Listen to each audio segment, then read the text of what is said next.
And I just want to say welcome to everybody who is joining us. This is the Family Unity from LSPC putting together a participatory defense informational webinar. We want to talk to our family members about the resource that exists with participatory defense. We have different PD leads from across the state that are going to be talking about what it is, what it's not, what it does, and how families can benefit from it. So welcome to everybody. Feel free to put in your questions and answers. At the end of this webinar, we're going to be answering questions to the best of our knowledge. Some of the questions, if they're too personal, we might want to reach out to you after. So I'm going to save those questions here. So thank you very much for joining us. It is being live streamed on Facebook as well in the Coalition for Family Unity Facebook page. And that way it'll keep there as a recording so that families could go back and watch it if they need to catch up on any other information that they missed, or to just share it with their family members and friends that couldn't make it today. So thanks very much. My name is Ivana Gonzales. I'm the Family Unity Coordinator with LSPC and leading the Coalition for Family Unity, working to restore the right to visit for incarcerated people and their families. I'm going to pass it on to Ceci. We're going to introduce our panel, and then we're going to start our program today. Good afternoon, everyone. Happy Friday. And I just want to introduce myself real quickly. My name is Cecilia. A lot of folks call me Ceci. I'm with Silicon Valley Debug in Santa Clara County in San Jose. We've been around for about 20 years now, supporting families who are going through the immigration, criminal, or juvenile process.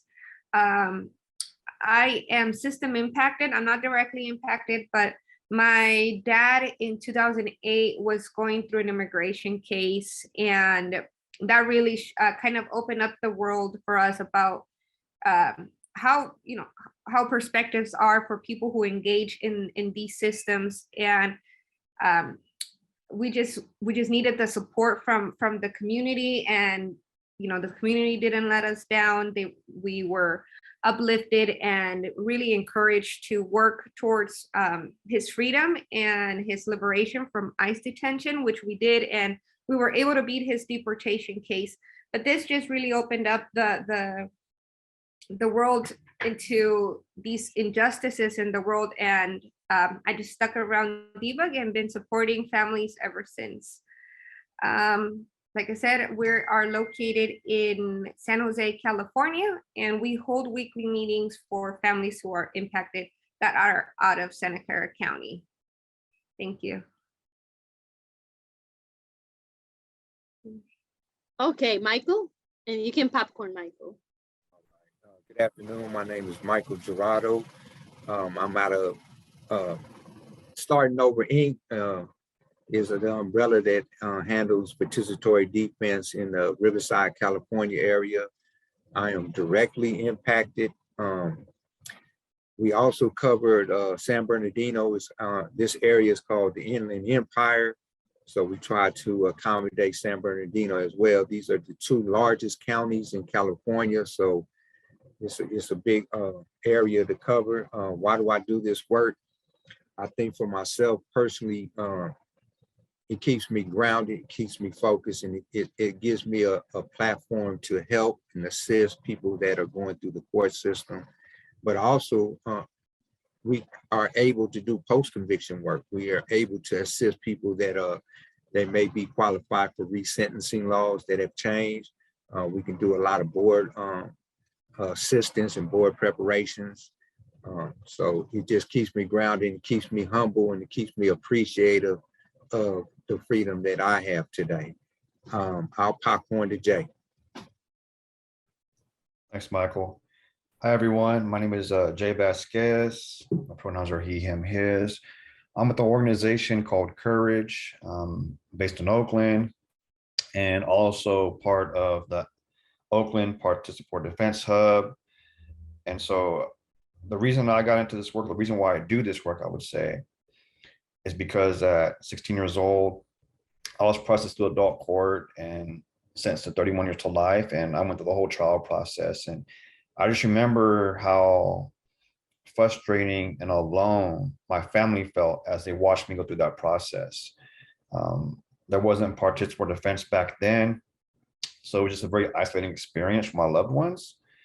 And I just remember the looks of helplessness and hopelessness on their faces as, you know, they watched me go through the court process. And myself, just being 16 years old, going through that process, I didn't know anything as well. So I just basically allowed whatever my attorney said to let me go through it. And it wasn't always the best decision looking back on it now, but you know, I learned a lot in that experience as far as that families need a lot of support and guidance and encouragement and ways to strategize. And that's why I do this work, because I can't go back in time and change the experiences of my family, but hopefully I can help other families not have to go through what my families went through when I was getting processed through the court system. And I'll pass it to Oscar. Thank you, Jay. My name is Oscar Flores. I'm the national organizer for All of Us or None, which is a project of legal services for prisoners with children. I am system impacted and directly impacted. And so I know it from all ends in terms of how the court system affects us. And why do I do this work? I was the recipient of participatory defense. I would say that it's actually saved my life because I was possibly facing deportation, and it would have been all bad if I had to go to the country of my home country, my country of origin. And so, but I do this work not just because of that, but it's really I think that there's a system that we have to deal with that's almost, it seems insurmountable, and it, like Jay said, causes a lot of hopelessness. And really, it doesn't have to be that way. Obviously, there's a lot of forces that we're trying to deal with, but in the essence of it all, like as well as Ceci said, is when the community gets together and addresses the issues and supports the family, supports the individual, like it just makes it that much better, and we actually are able to put up a good fight. And you know, and so that's why I do it. It's an empowerment of our community. Thank you. Thank you so much, Oscar. And we are missing a panelist who's going to be joining us in a little bit, Leila Aziz, who is also very powerful in her area in San Diego. She's going to be joining us in a little bit, but I'm going to pass it on to Ceci, who is going to tell us a little bit more about participatory defense and introduce us to what it is. Yes, so thank you, Ivana. So participatory defense is an organizing tool that was developed by families in San Jose who had loved ones that were impacted by the criminal immigration and juvenile system. It wasn't something that, you know, the organizers intentionally thought about. It was just really something that was born organically from the community. You know, Debug, I'm going to start way back. So Debug is an organization that focuses on, that started out as a media organization talking about issues within the assembly line that used to exist here in Silicon Valley before they were exported. And that's actually where our name came from. So as people were in the assembly line building printers at that time, if the end product had some kind of glitch in it, they would send it to the debug team to take it apart and look at what's wrong with it. And that's essentially where we really got our name from that assembly line process. The founders of Debug met in that assembly line and started talking about issues that they were seeing within the workplace. And they started writing about it and using the magazine as an organizing tool. And kind of naturally out of that connection of individuals, it wasn't just confined to work-related problems. It was really a moment to talk about all of the compounds of life, you know. And as like I said, this naturally grew into, hey, let me tell you what else is going on. My son is caught up in the system. He has this case and I have to go to court. I'm terrified of court. I'm terrified of going through the metal detector. And it was really mom and sister, you know, supporting each other and going to court together. out of that grew our weekly meetings, really out of efficiency, because it used to be, okay, now we're going to talk about, Matthew. Now we're going to talk about Jay. Now we're going to talk about Jose.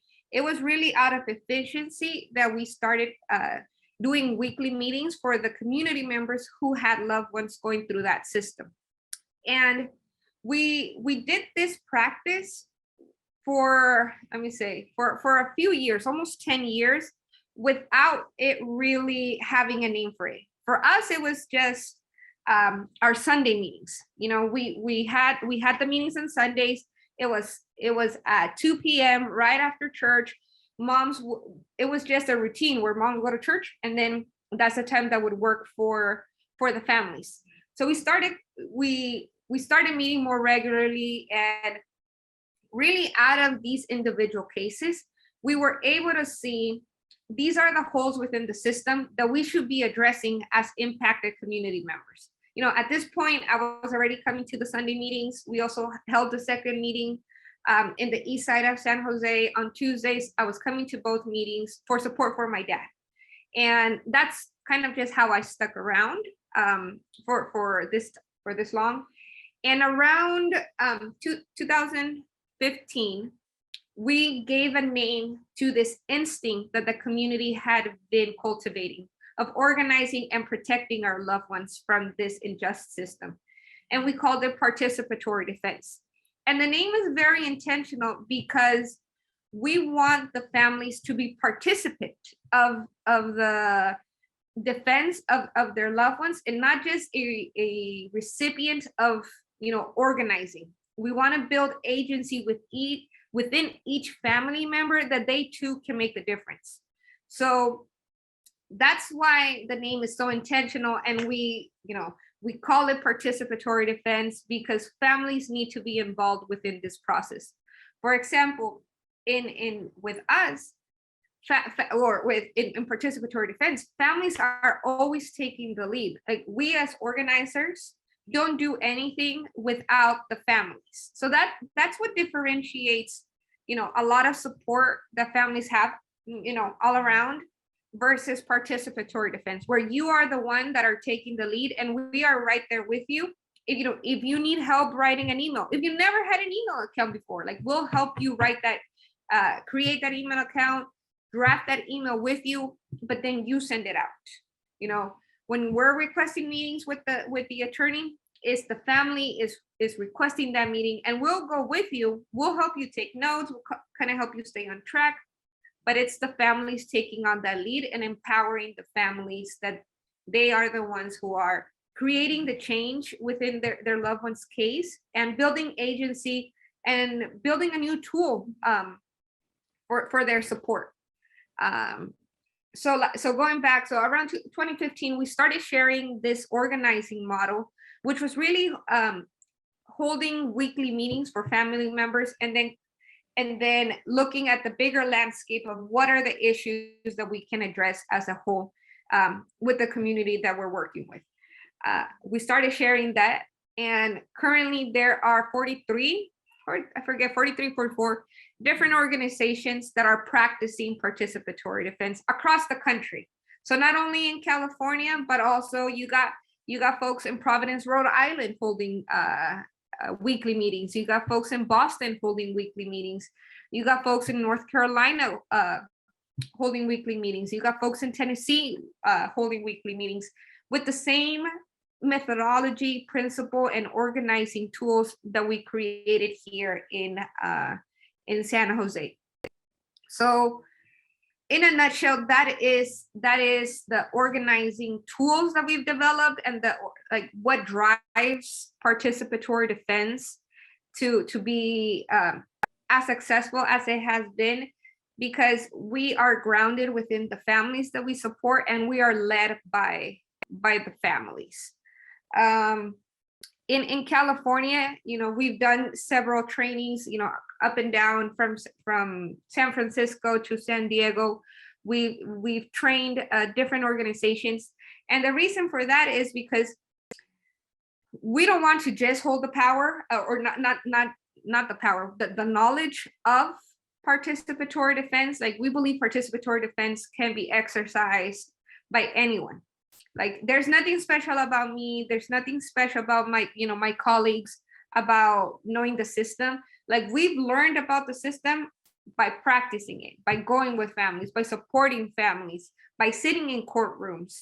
That's how we've learned the system. And we believe that anybody is capable of doing this, which is why we've been sharing the model for the past years now.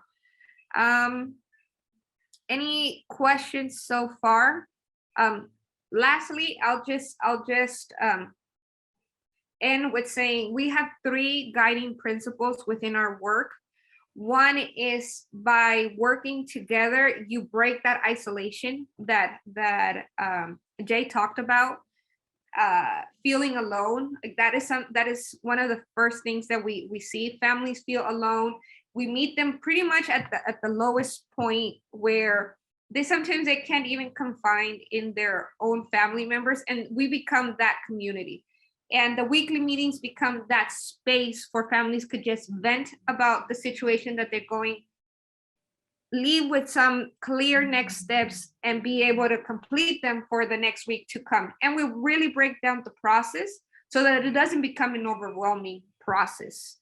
That is our first principle. Like, we wrap ourselves around that family so that they could feel the support and we could support them. Secondly, we're very clear, as I mentioned, this is not a service. We are organizing. This is organizing at its core. Our motto is pretty simple. What are the updates? What are the things we need to do to address those things? And how can we support you as a family member to do that? So we're very clear about that. It's within our name. I said it, it's participatory. So you got to participate, and you got to, do your next steps. And then lastly, we believe that by working on individual cases, we could make systemic change. And what that really means is that, if you have 5 families that are all going through the same thing, let's say around bail issues, then you're able to see those holes within the court system, and you're able to best address them with direct experiences and having those families lead those experiences. So those are our principles of participatory defense, and that's really what guides this work and what guides the work within, nationally, with all the hubs. Thank you, Setsi. That was great information. Leila just joined us. Leila, would you like to take some time to introduce yourself, your organization, or your system, or directly impacted? What is your hub location, and why do you do this work?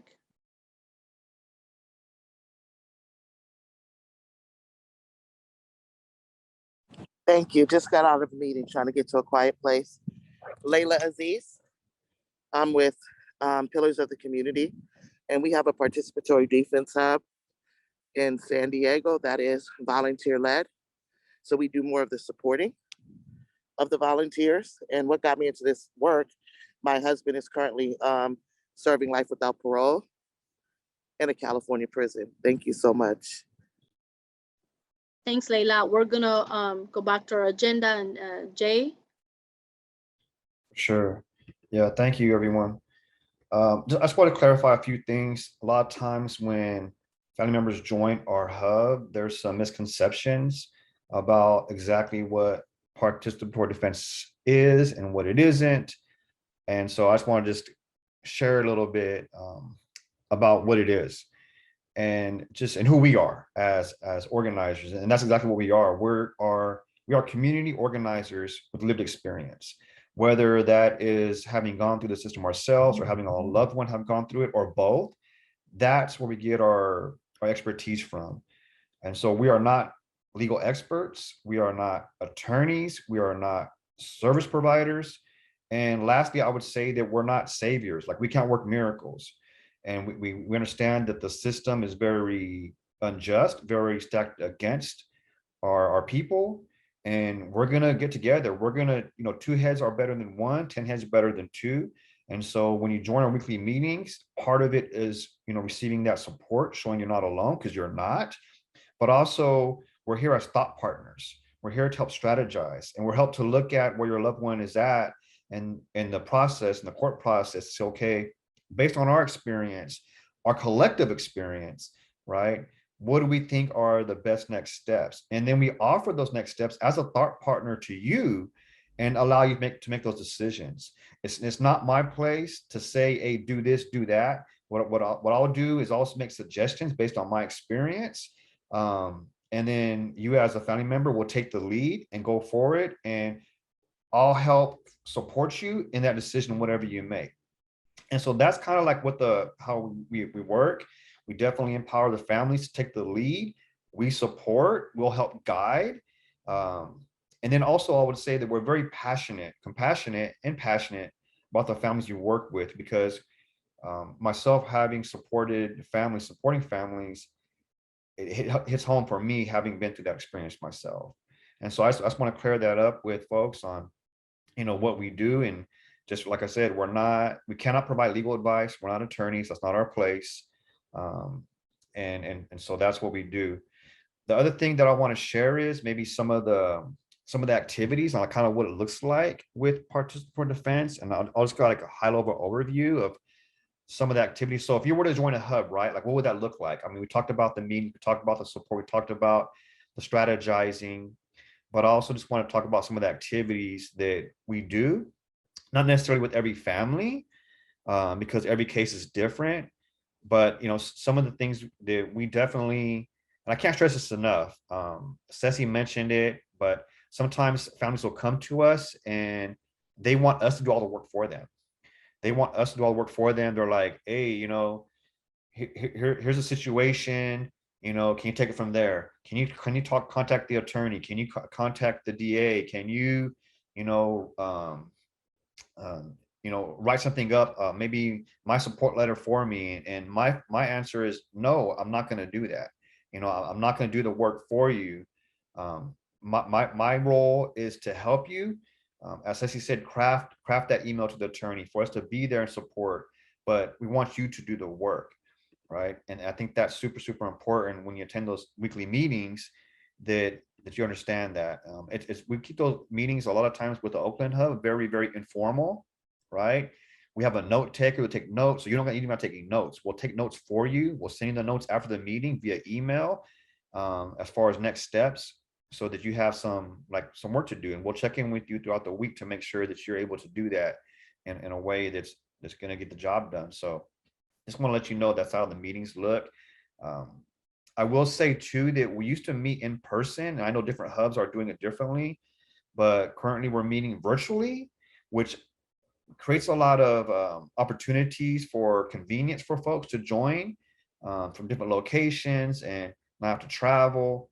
But we also lose something too. I've noticed that when we did in person, it just felt more, you could feel the energy, you could feel the support better when we're in person, doing it in person. But so it just, some hubs are doing it in person, some hubs are doing it virtually, some hubs are doing it a hybrid. And so that's for you to reach out to your hub and the nearest you and see how they do it and check in with them on how those meetings look. I just want to give you some background on how some of the meetings do that. So some of the things that we do is that we'll definitely help you create a social bio packet for your loved one. It's just that the system is really big on dehumanizing your loved one. And anybody's been through the system, those of us have been through it, they dehumanize us. All they focus is on the crime. And we know there's more to the story than that. And so I think it's super important that we humanize your loved ones and you humanize your loved ones. And I say we as us supporting it, but your loved one better than any of us. And so when you join a meeting, it's up to you to be able to, tell the other story of your loved one, who that person is. And they're more than just the crime that they're being accused of. They're more than the crime they've been convicted of.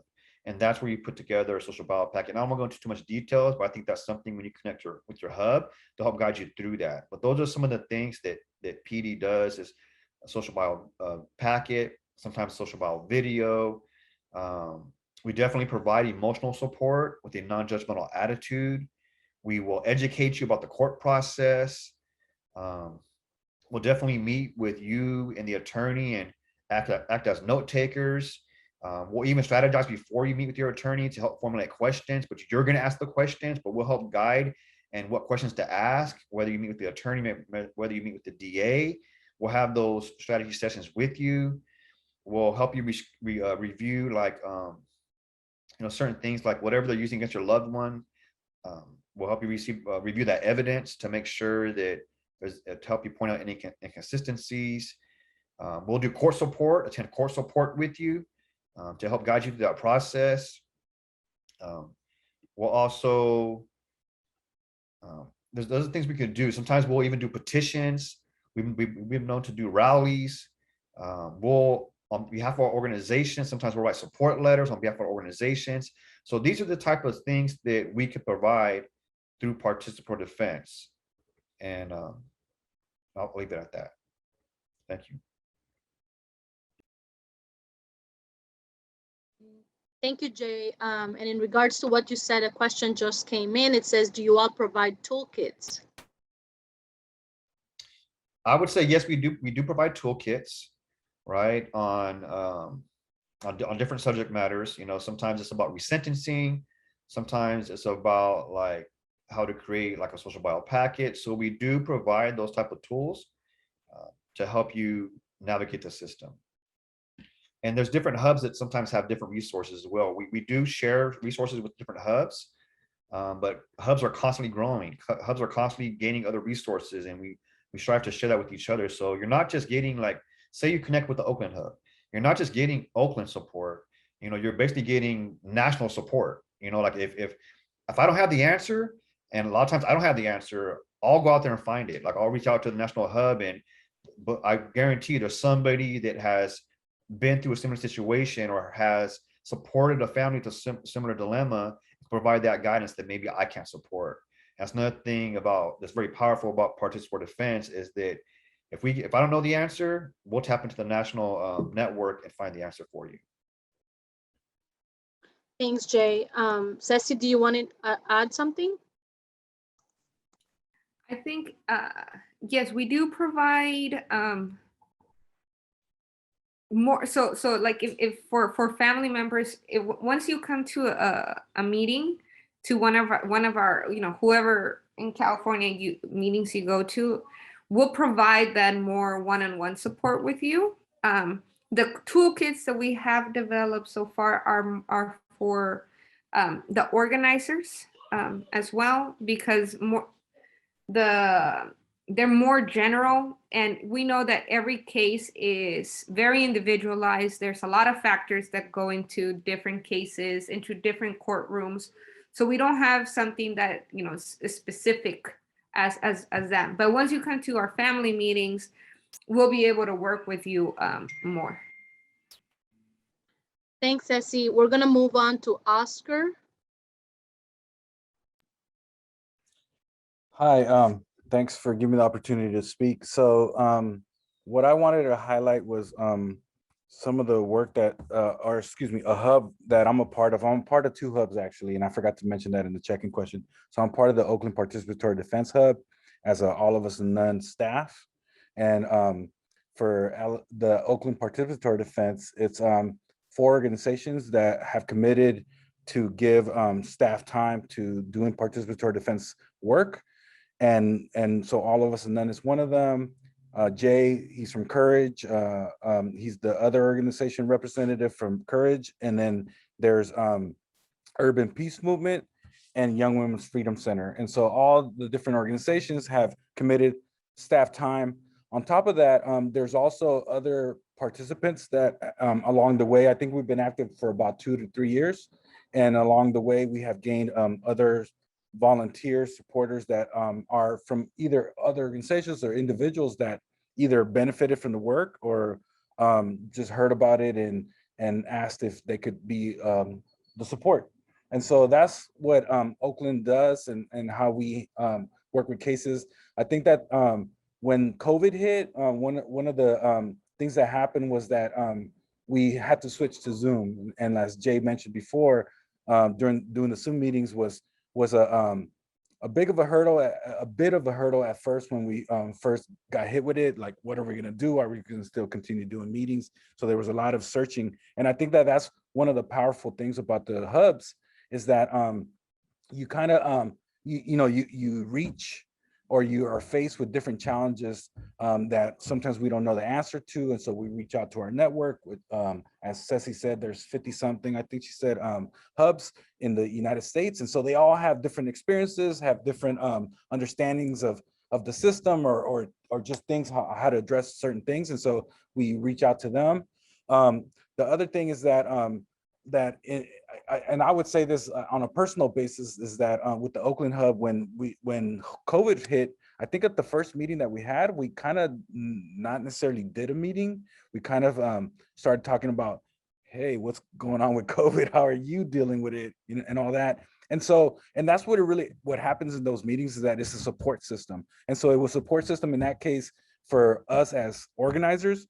It became that way with the families that joined as well, but it also, it's a support system to the families, because families are able to bring up issues that they're dealing with, challenges that they're facing, and then we as a collective are able to share our own experience and knowledge around that, or offer up in terms of being creative to address certain issues.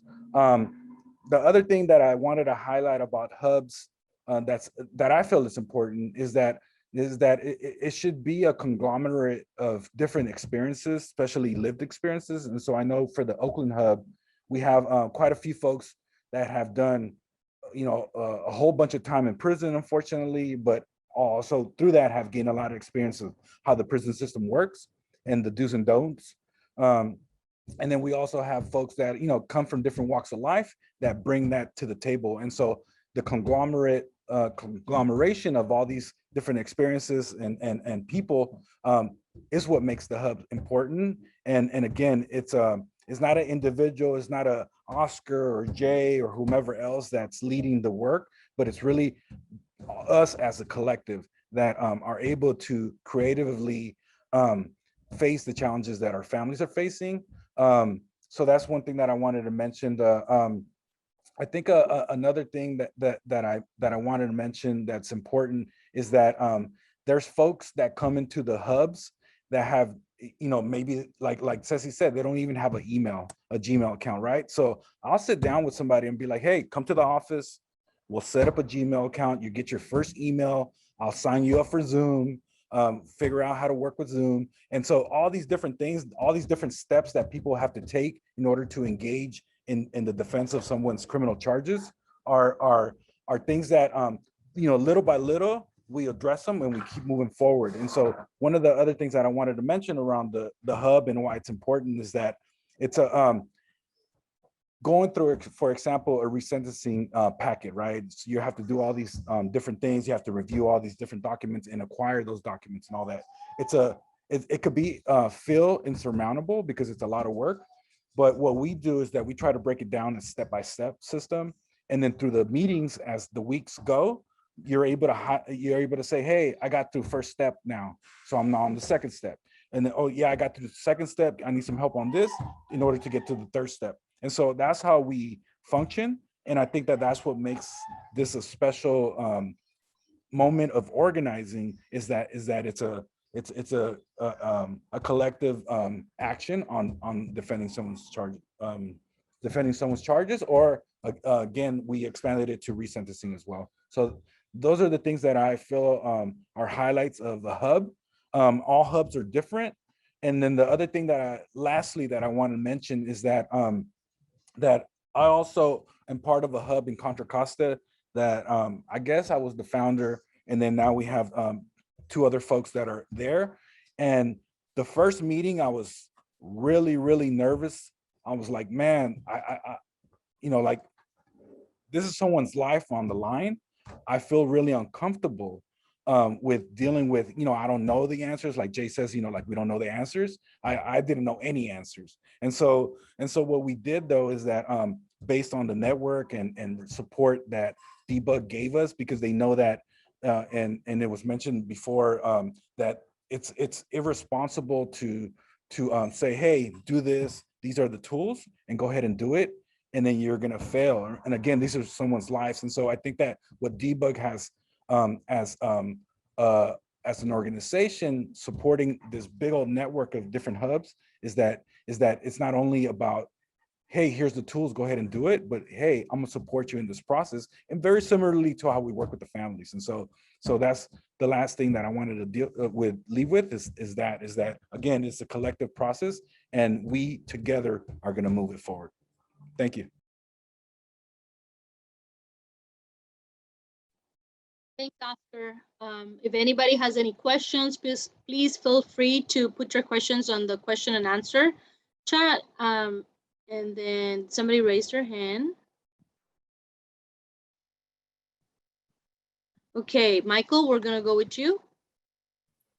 Good afternoon. I'm gonna be speaking on the importance of volunteers. As I mentioned earlier, I live in the one of the largest counties in California, but we also work San Bernardino. So we're talking about two large counties in it may be like Palm Springs may have a case. So in terms of volunteers, we're not trying to put any burden on any family members or community members that have a willingness to come on board and volunteer. And I'm speaking in terms like court watch and doing things to support families in the court buildings. So you may be talking about almost an hour and a half drive to a court in Indio.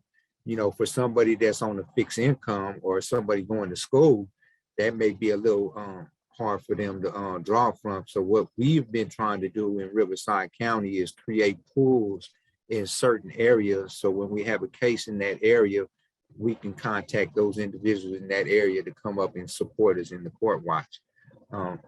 Riverside, the city of Riverside, we can draw from that as well.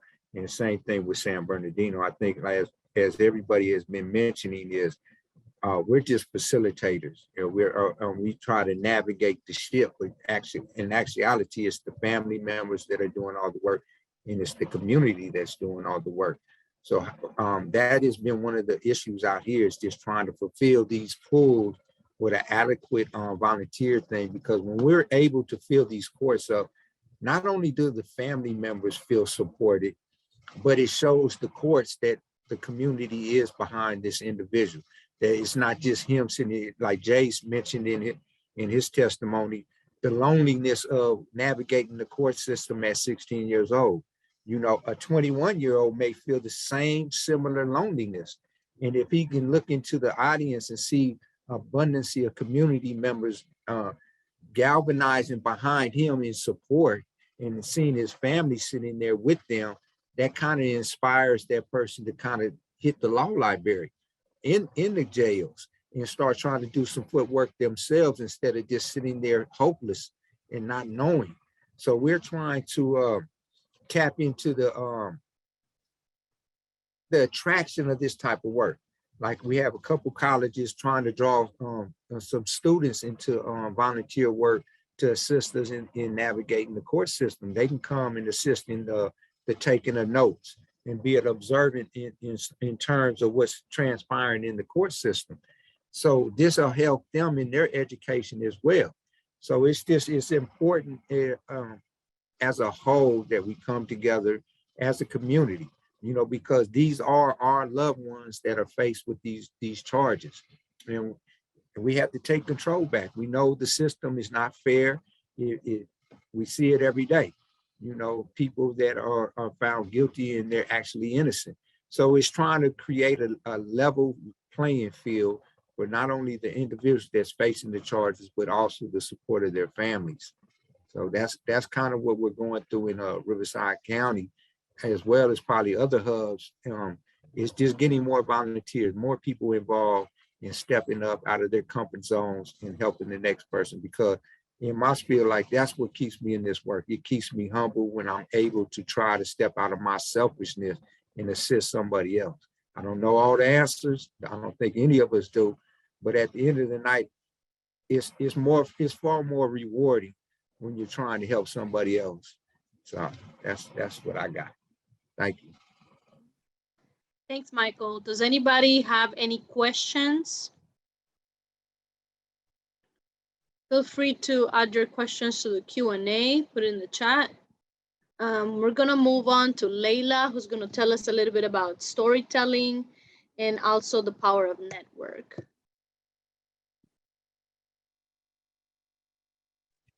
What a day, you guys. Happy Friday. First and foremost, I want to let you know I've been going since 8 o'clock this morning. Our former district attorney in San Diego decided that she was going to be a speaker at this anniversary for a civil rights leader, and the son of him likes her. So we had to shut that down. But that's because of things like participatory defense. We're able to do stuff like that. And the power that can be built from families who are all going through something at one time we were sometimes ashamed to tell folks we were going through. And I think that's one of the most powerful things. Hold on one second. I think I'm having a wardrobe malfunction. Let me button up my shirt and keep talking to you guys with my screen off. But that's at one point, we were afraid to say that our loved ones were going through the court system. And we were afraid to talk about our loved ones with mental health issues. And we were afraid to say that we had a loved one who was in prison. That was taboo to many of us for many years.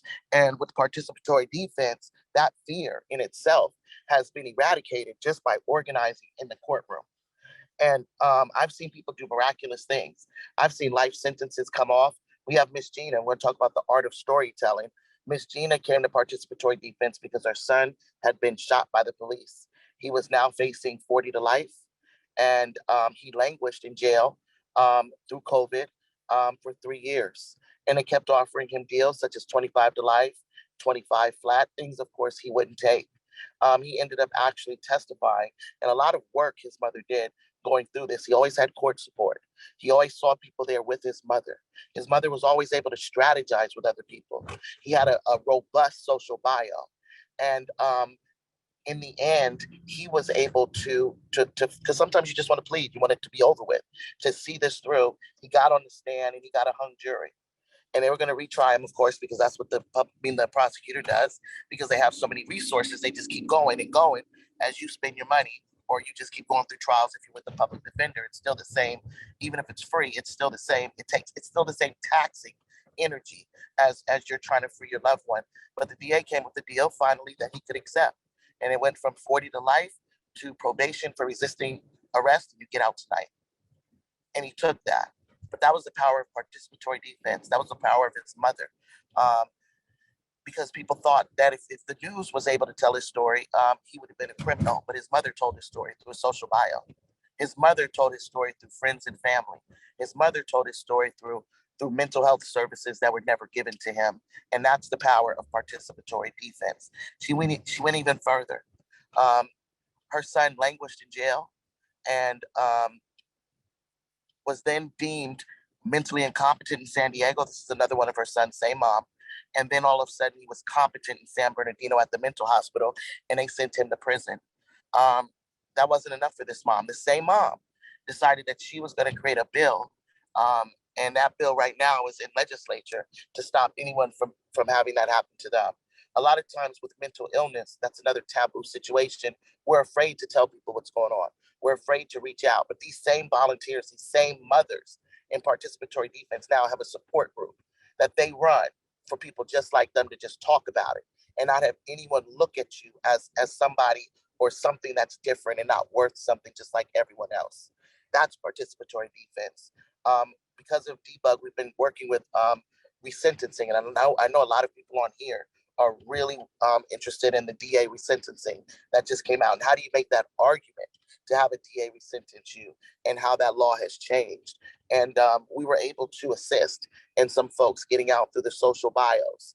And that's creating their story, looking at their C file. How do you make this person where you have a robust resentencing plan with other supports, where the district attorney says, you know what, I think this person will make it. You know, I have issues with the DA, but at a few times, very limited, we've been able to agree, and that's with resentencing and people coming home. I think they should even broaden it though.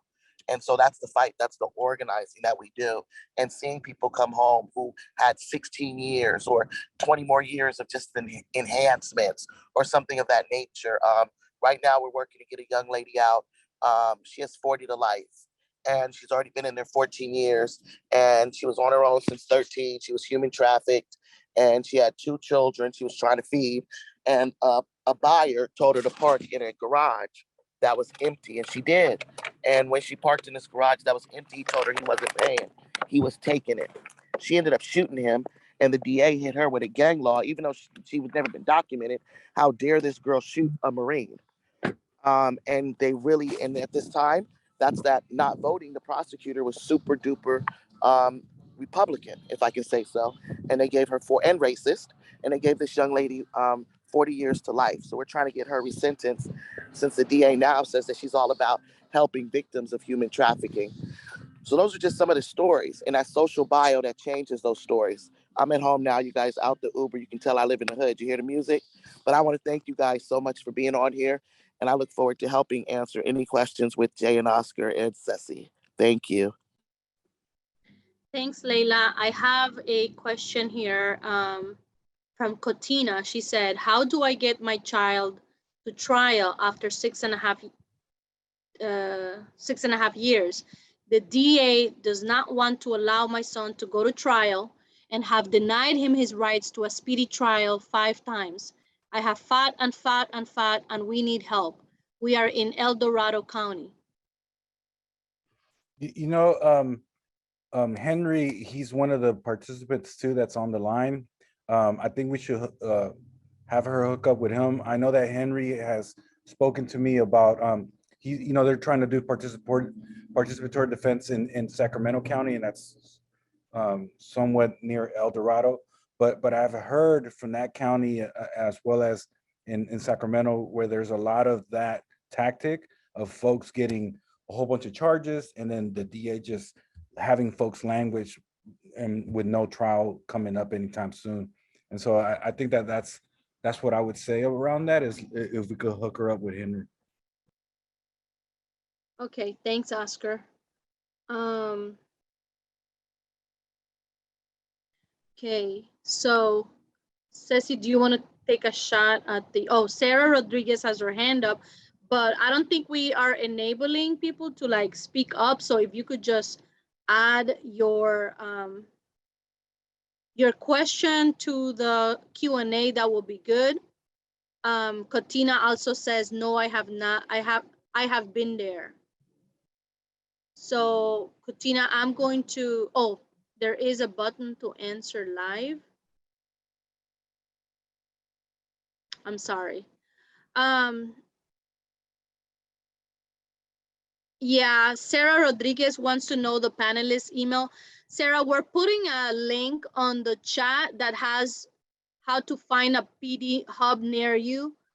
Everybody's email on this panel is on that document, on that Google Doc. So if you go to that Google Doc, you could find the panelist emails and also other leading hubs around the California under emails. Okay, any other questions? If not, Jay, you want to take a shot at the explaining the social bio?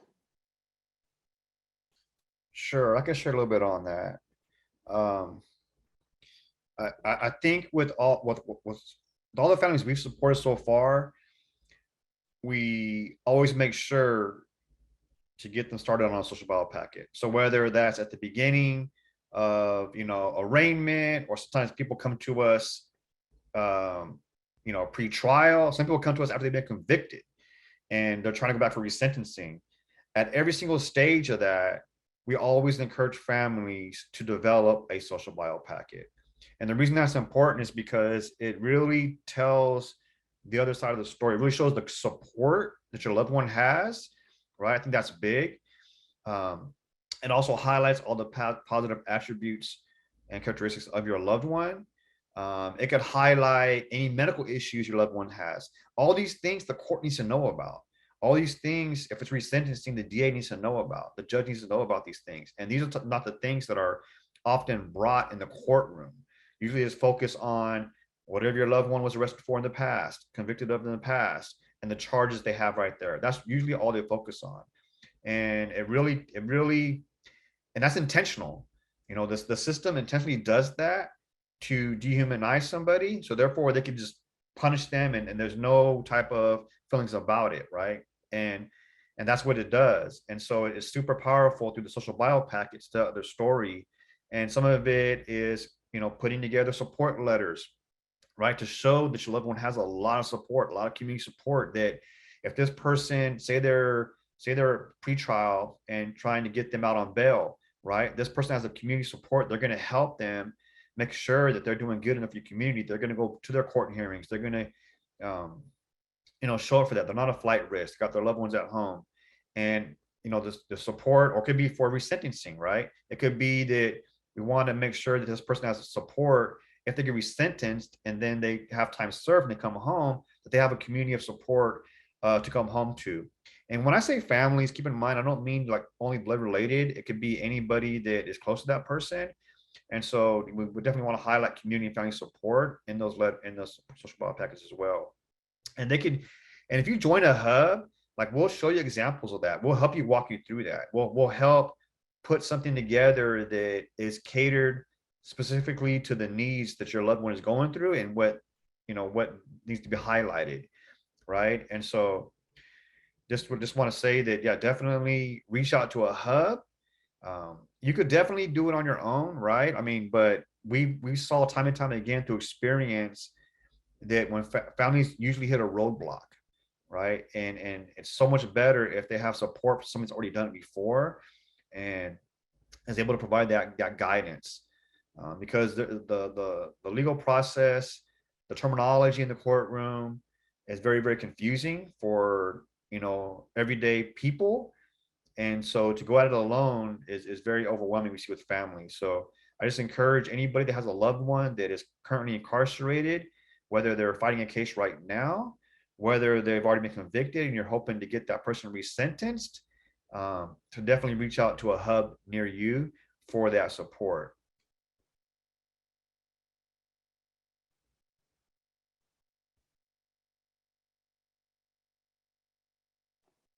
Thanks, Jay. Just answering some questions on the chat.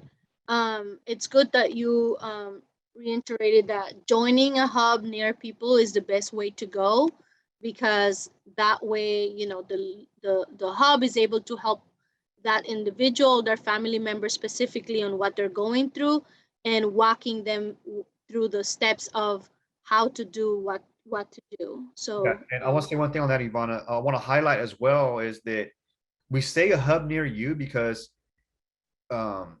usually the hubs, like say if someone's in the Oakland area, right? We're not going to say go to like debug in San Jose. We're not going to say that. Why is that? Because a lot of times we know the landscape better in Oakland than another organization in a different area will know, right? We might have relationships and connections with the public defender's office. We might have connections with the DA's office in Alameda County.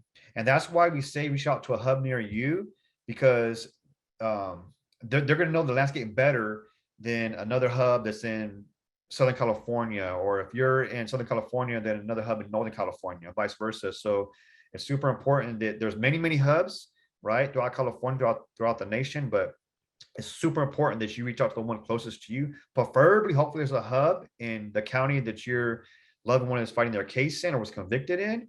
But if not, at least reach out to the one that's nearest to them, because no one's going to know the landscape better than the hub that is actually in that area, because different counties sometimes do things differently. The DA has different internal policies they do. Sometimes the public defenders have certain internal policies they do that are unique to that county.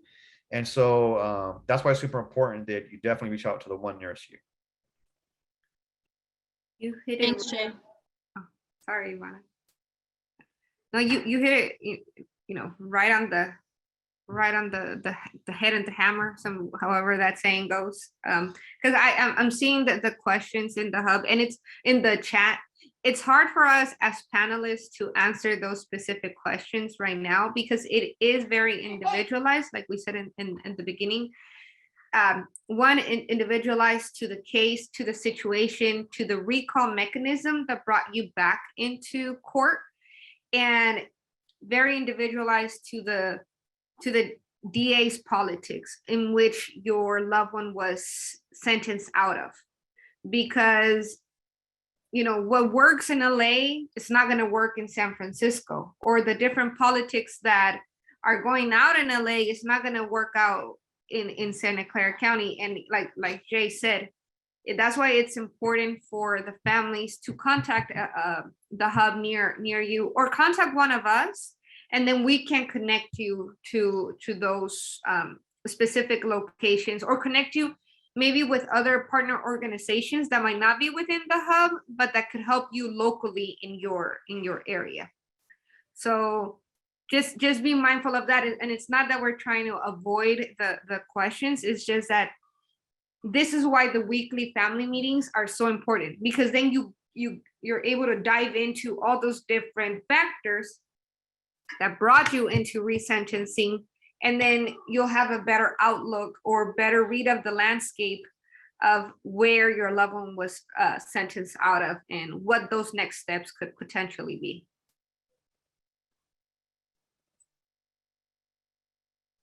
Thank you, Ceci. Is there anything else that the panelists want to add at this point? Leila, I know you were going to talk about the power of networking. I think you did touch on that, right? Hopefully I did. Okay. When we talk about Ceci and Jay and Oscar, feel free to jump in if I'm missing anything. But working together is important.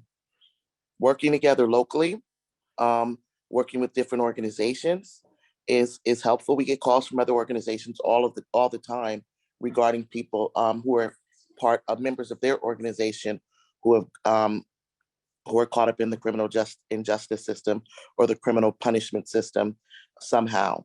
And so that's very important, but also statewide, it's important.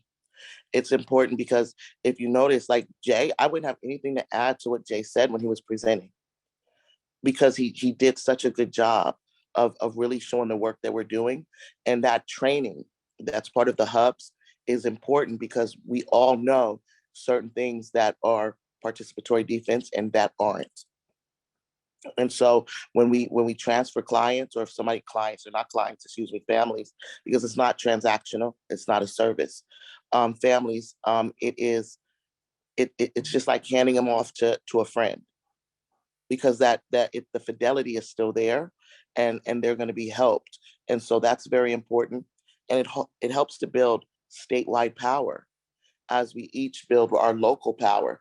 And if you guys notice, and I know you have, right now the DAs and the sheriffs and the police have made a great comeback when it comes to organizing. And we're all having problems, whether it's locally or statewide, on really abolishing this unfair system. And a lot of the things that we worked hard on, they're constantly taking back. And so we have to remain diligent and organized. And participatory defense is an organizing model, with families in the forefront and those that are closest to the pain as the people that are pushing this movement. And I think that's very important, that all of you know. This is something that when those that are most impacted and those that are working, you're the lead of your loved one's case. We're not the leads.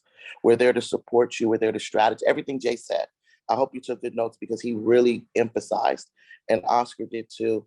And just knowing that you have other people around the state that you can look for, make relationships with, and have that trust and accountability with, to even help more people and to support more people, really, and them freeing their loved ones. Thank you, Leila. And I think that a good thing to remind the families is that these hubs are free. There is no charge, right? So reach out to one of the leads if there's anybody charging you for these services. They're completely free to family members across the country. And also, if you have a loved one out in California, but you are outside of the country, then you can also reach out to the leads. I know there are some hubs outside of California. How does that work, Ceci? Is there like hubs in different parts of the state as well? There are. There's it's kind of scattered the middle of California.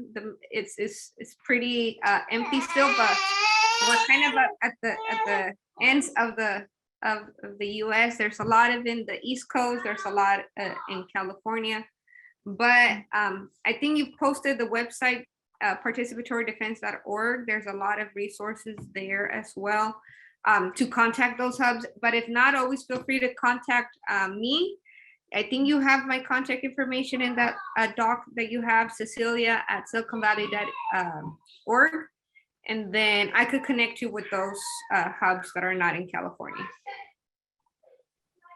Thank you, Ceci. Anything else anybody wants to add? No, I just thank you, Ivana, for highlighting that it is free, because we do get that question sometimes, like, well, how much do you charge? And we're like, we don't charge anything. Like we do this because we know the system is very corrupt. We know it's a racist system. We know it's an oppressive system, a punitive system. And, by helping families, get the best possible outcome for their loved one and building that power, that collective community power. And we didn't even talk about how sometimes, we get the family members to involved with even some of the policy changes that we work together to dismantle this system that we work with as well. That's another whole conversation. But it's more than just even your individual loved one's case. We're really trying to dismantle the system. And if we could do it family by family, and build that collective power, that community power to, build policy changes on the state level, then we're going to do that. And it's free. So just thank you for highlighting that. I also wanted to I see a lot of questions in there about resentencing. And I just want to just touch on that briefly, because a lot of the families that come to us are for resentencing. There is a process for it. Every county is different. There's 58 counties with 58 different ways that the resentencing is allowed through the DA's discretion. There's also resentencing through CDCR, but we've been pushing a lot. Alameda County with our Oakland hub is through the DA's office under the DA's authority or through a bill that came out a few years ago that allows the DA to recommend resentencing. And there's no restrictions. There's nothing like that in the law. However, it does give DAs discretion as far as to create their own criteria on who qualifies or whatever. And so again, if you're in a certain county, I've seen one in LA for doing a social bio packet. I again, reach out to the hub to help you do that. In Alameda County, we do have a family-friendly resentencing toolkit.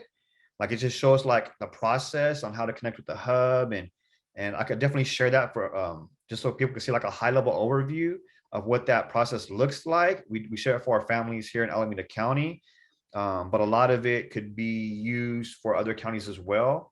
What that looks like on kind of things you might need as well. But if you are going to do a social bio packet, you are more than welcome to do that on your own.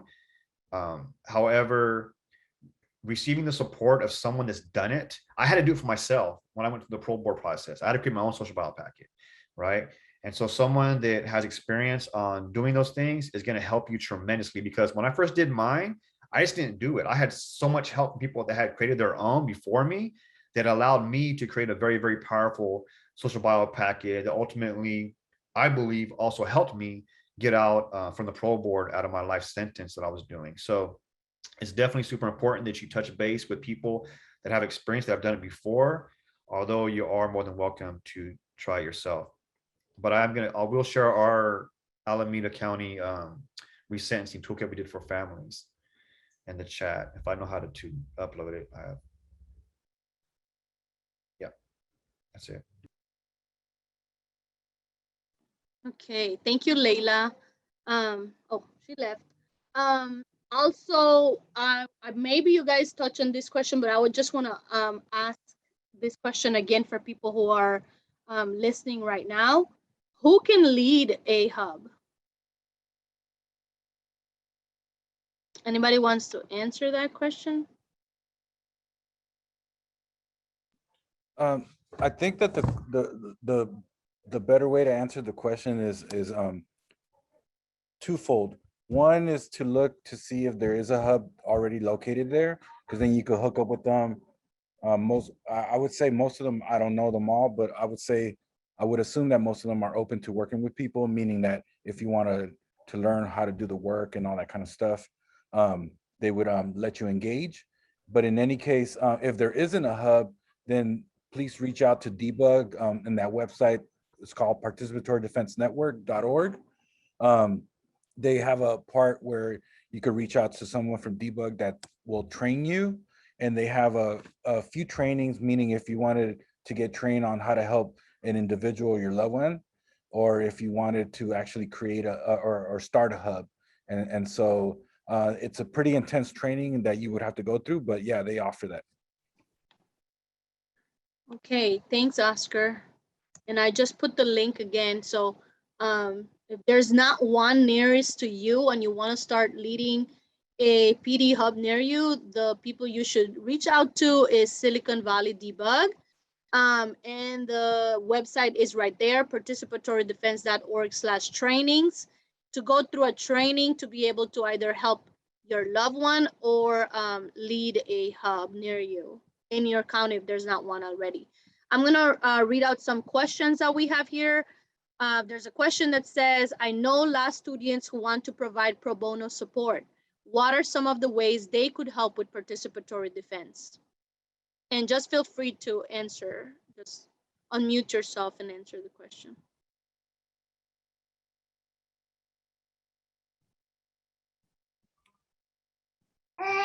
It's kind of hard for us to answer that question. Like, so another thing that, you know, we should mention is that we don't have attorneys in Debug in Santa Clara, in San Jose. We don't have attorneys in our meetings or in our staff. We don't have attorneys because we believe that this is family led. So that's, you know, that's a disclaimer for us. We do work with attorneys, you know, naturally, because those are the folks that are representing our loved ones. But I think the best support that an attorney can provide is when, you know, when we have questions regarding like what the next avenues could be or what potential motions could be. Hi, this is why I muted myself earlier. That's kind of the resources. That's how we've used attorneys in that form, as a resource more than on somebody that's going to lead the case. Okay. Thank you for that, Sissy. And the other one says, how can I search for a good criminal lawyer for my husband in Riverside County? He qualifies for resentencing and appeal. I would say contact the board of public defenders and request an attorney if he doesn't already have an attorney on record. But then also he can file the necessary paperwork himself in terms if he qualifies for resentencing. But like Jay said, even at that stage, I think the social bio is exceptional tool to apply to his request, because it shows you highlighting all the accomplishments that you've done since you've been incarcerated. And also you can incorporate your parole plans. It's showing a forethought and what are you going to do when you get out of prison? You know, so these are the tools that, you know, we have some attorneys, but I don't think to the extent to where they're doing any pro bono work in Riverside County. It's kind of limited to who's willing to take on cases, especially resentencing cases. Thanks, Michael. And here's another question. It says, does PD assist lifers attain pro bono representation either directly or through partnerships?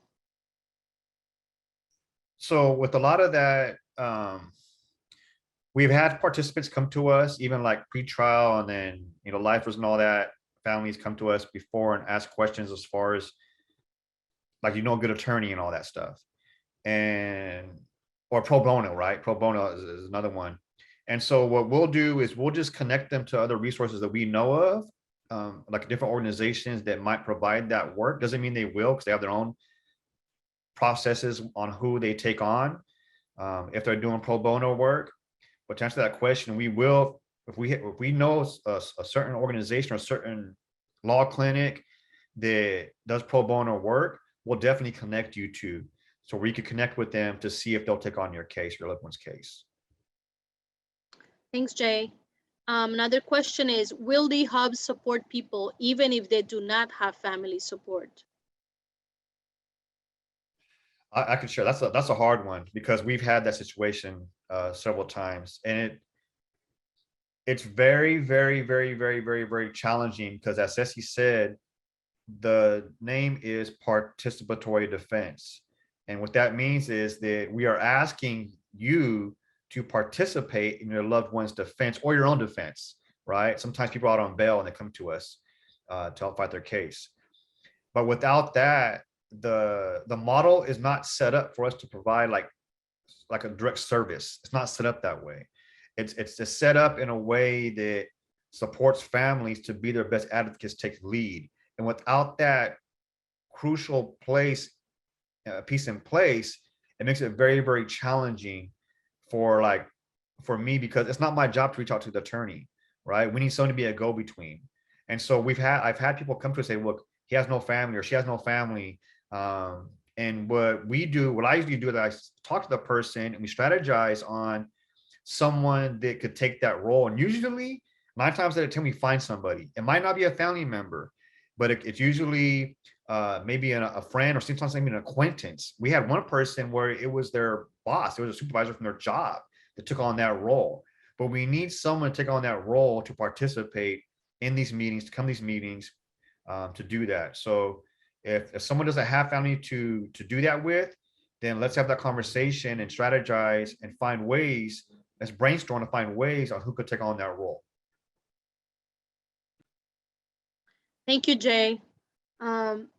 Is there anything anybody would like to add at this point? And if not, we will be sending the information I would share in the chat, like if you would like to get a training, if there's a list of the PD hubs near you.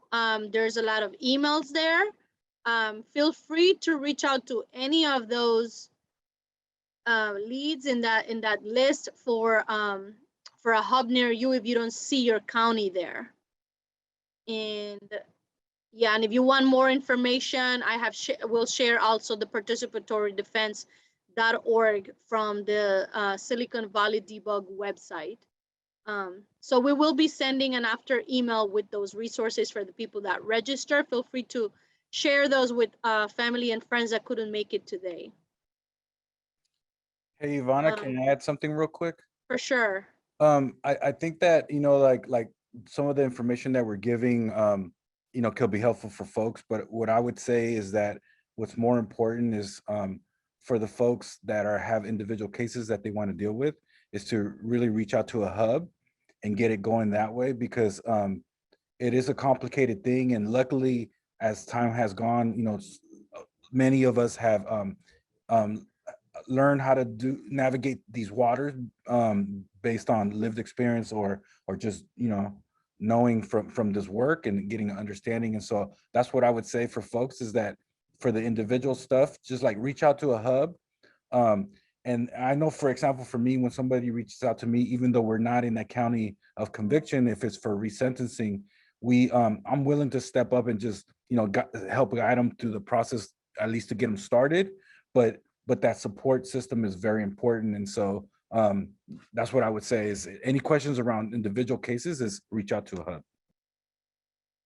Thanks, Oscar. Jay, you want to add it?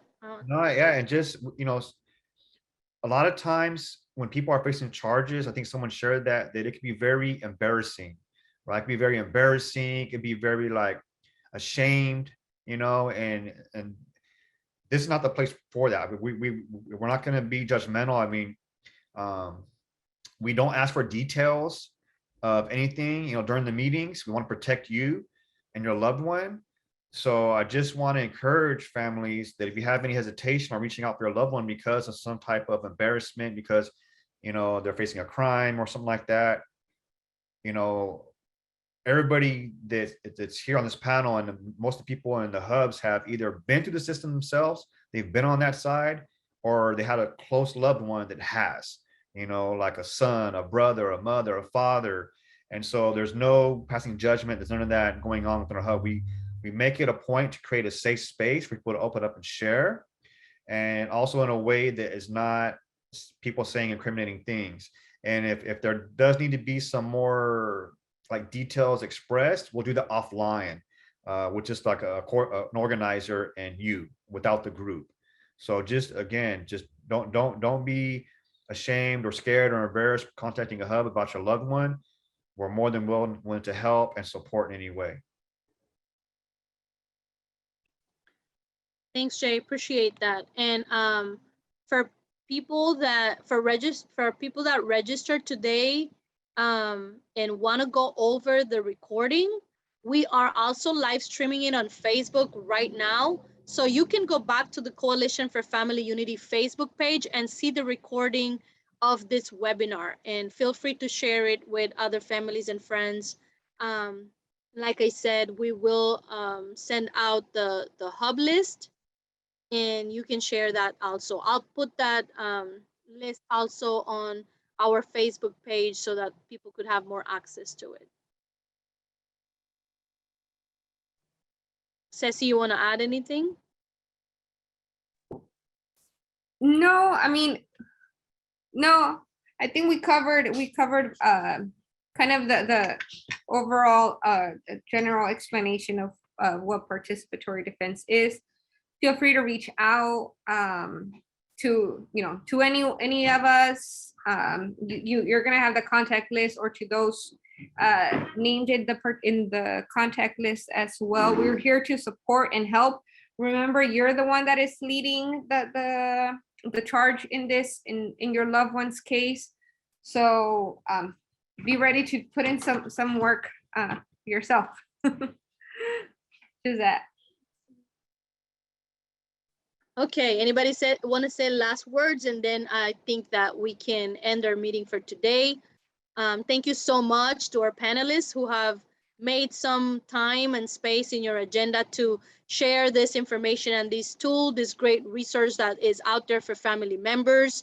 You can learn how to advocate for your loved ones on your own without having to really pay an attorney for some of these cases. So just reach out to your hub near you and work together with your lead to advocate for your loved one. And so Michael, do you want to say some last words?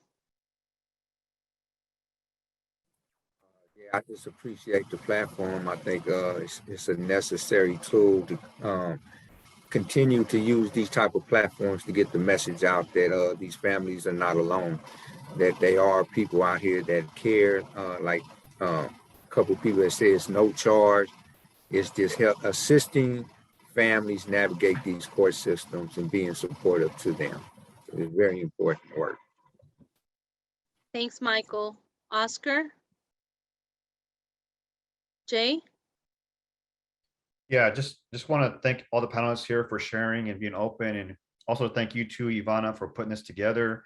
I think it was very needed. A lot of people have a lot of questions, don't even know what participatory defense is, and they might even think they know what it is, but they don't know what it is. So I think this was very helpful for families, and I just hope that that all the participants that viewed this webinar, you share this with your loved ones, share this with other people you know are going through similar situations. Let them know that this resource exists.